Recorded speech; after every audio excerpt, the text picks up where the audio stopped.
Hey everyone, welcome to another $1,000 strap search. I've got my $1,000 in singles here and I'm about to show you what I found. But before I do, let's talk about this week's tip.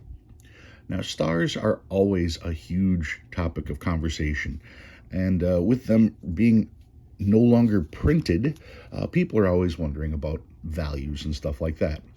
I don't want to get into values so much. I want you to think about how many stars are actually out there, because that number is huge. The first thing you have to ask is, why are stars made? Or at least, why were stars made? And stars were made to make sure that the numbers in the print runs were consecutive. Whenever there was an error, whenever there was a mistake, they could pull out the number and put in a star note as a filler. That way, the first note in the series would end 0-1, and the last note in the stack would end 0-0 on every single strap. You wouldn't have gaps. Now, of course, a star, the number would not match, but it still was a placeholder, okay? So the question becomes, how many times were there mistakes? Well, millions. Millions of times there were mistakes. Just as an example, in the 2017 A series, I looked over the total, and there was somewhere in the neighborhood of 44 million star notes produced. That was just for the 2017 A series, 44 million stars. That's not rare. That's a lot. But the other thing that's telling about that is the number of mistakes, because the printing process for notes is very messy, very sloppy. But even with that, they still managed to pull out 44 million errors. Compare that to coins. When you do coins, what they take the planchet, they put it in a collar, and then it's pressed between two dies, and that's it. So it's a one-shot deal for coins. I'm sure there aren't a lot of errors for coins, at least not in the way that there is for money. I'm sure the percentage is much, much lower. But when you start talking about how many errors actually make it into circulation, now you're talking about a rare number. There are so many eyes on the stuff that comes out that an actual error, something that they would pull, doesn't escape too often. There's all kinds of imperfections on a note, which is why notes graded 60 or higher are considered uncirculated.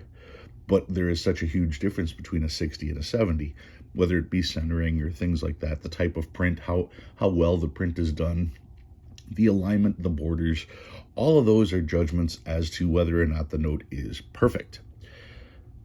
So when you see people calling errors or calling things on notes errors, they aren't. It's sloppy printing. And the proof of that is the need for 44 million stars to be printed.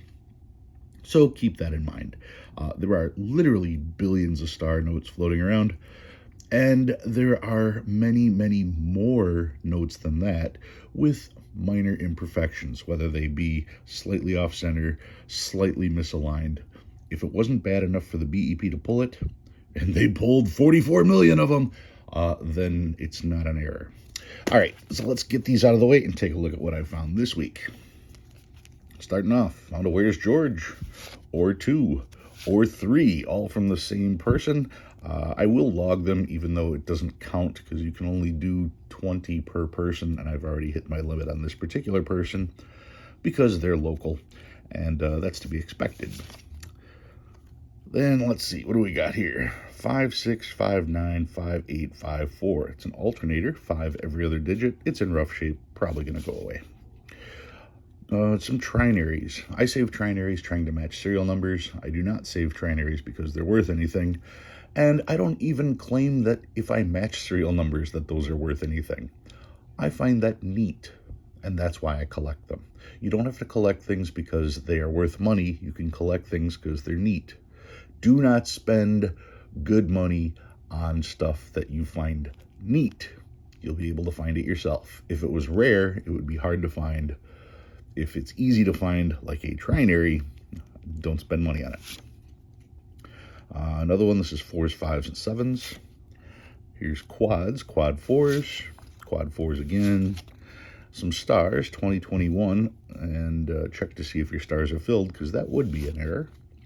Another 2021, 2017A, 2017A, 2017, 2013, another 2013, and some older notes. I save everything that's 20 years or older.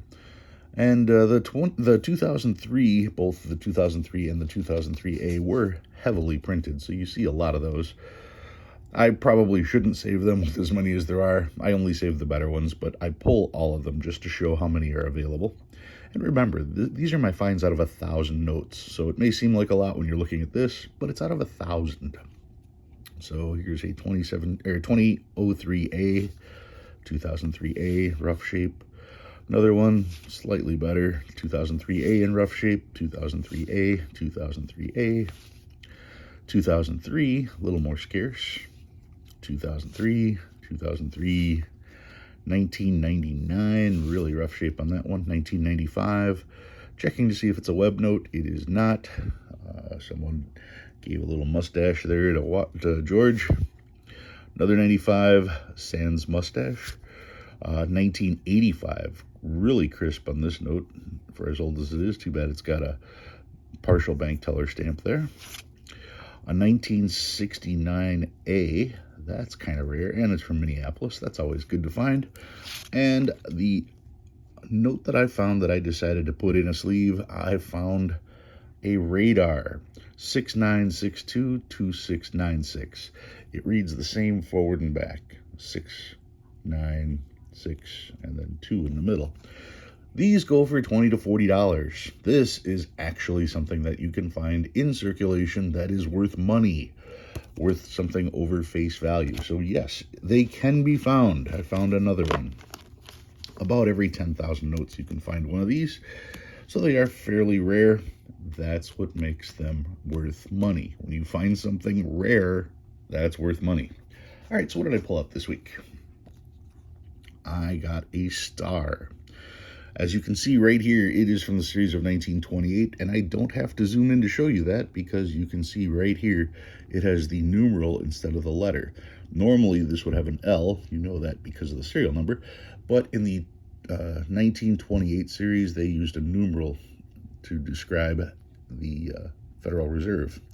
This one happens to be from the Federal Reserve of San Francisco, and it's always neat reading the obligation, redeemable in gold, on demand at the United States Treasury or in gold or lawful money at any Federal Reserve Bank. Makes it sound like you'd have to go to one of those to get that gold, but in all honesty, in 1928, we had $20 gold coins. You could simply go to the bank, turn this in for a $20 gold coin. You didn't have to go through all that work. In 1933, there was a law passed saying that gold would no longer be used as money. We were taken off the gold standard, and they changed the obligation. You could no longer go and get a $20 gold coin, and you had to turn in all your gold coins. Anyway, this is not just a 1928 $20 bill. It is a star. The star notes are quite rare. It is the very similar, it's the very familiar look of the 20. This initial design came about on I want to say it was the 1905 Technicolor $20 gold certificate, and that's where you got this pattern from. And they continued to use this all the way until the 1990s. Checking the back, you can see the image of the White House, and this is the image where I believe the bushes are a little bit smaller. It was updated in the 1950 series, I think it was. I could be wrong on that, but there is the current back print has much bigger bushes, so it did go through a little bit of a change. Like I was saying about star notes, though, from 2017A, there was 44 million star notes printed. Let's take a peek at what the book has to say about this particular star note. I am pulling out paper money of the United States, and I'm going to where we have the $20 notes, and you can see right there, it has the numeral. That's the series of 1928, and let's take a peek. 2050 is the FR number. Let me make sure I can get this in the frame. There we go, 2050, that's from San Francisco. And they printed a total of 8,400,000 notes. But those aren't the stars. Those are the regular issue notes. There were 8,000 San Francisco notes printed in 2028. 8,000. 8.4 million is what the number is. And of those 8.4 million, it doesn't say how many were stars. But there's only a maximum of 8.4 million printed. If we look, the regular notes in a VF20 sell for 60. Choice uncirculated, the regular notes are 250. But this is not a regular note. It is a star. And look at the price. The price jumps from that $60 all the way up to $300. And if it's choice uncirculated, you're talking $3,500. Now, people look at stuff like this and they think, oh, star notes are going to be worth a fortune because this note is worth a small fortune. The truth be told is right here. There were only 8.4 million total San Francisco notes. So how many star notes does that leave us with? Not many. And how many survived after almost 100 years? Not many. That's why these are worth money. When you print 44 million per series in star notes, they're probably not worth that much. And I'm just going over the entire 1928 series here. There might have only been 44 million notes printed total. I bet you there's less than 50 million total printed for the 1928 series. And only a small percentage of those were star notes. So yeah, your 2017 A stars probably aren't going to be worth anything in the future. There's just too many of them. But something like this, that would make sense for it to be rare and valuable because there weren't many printed, and how many have survived.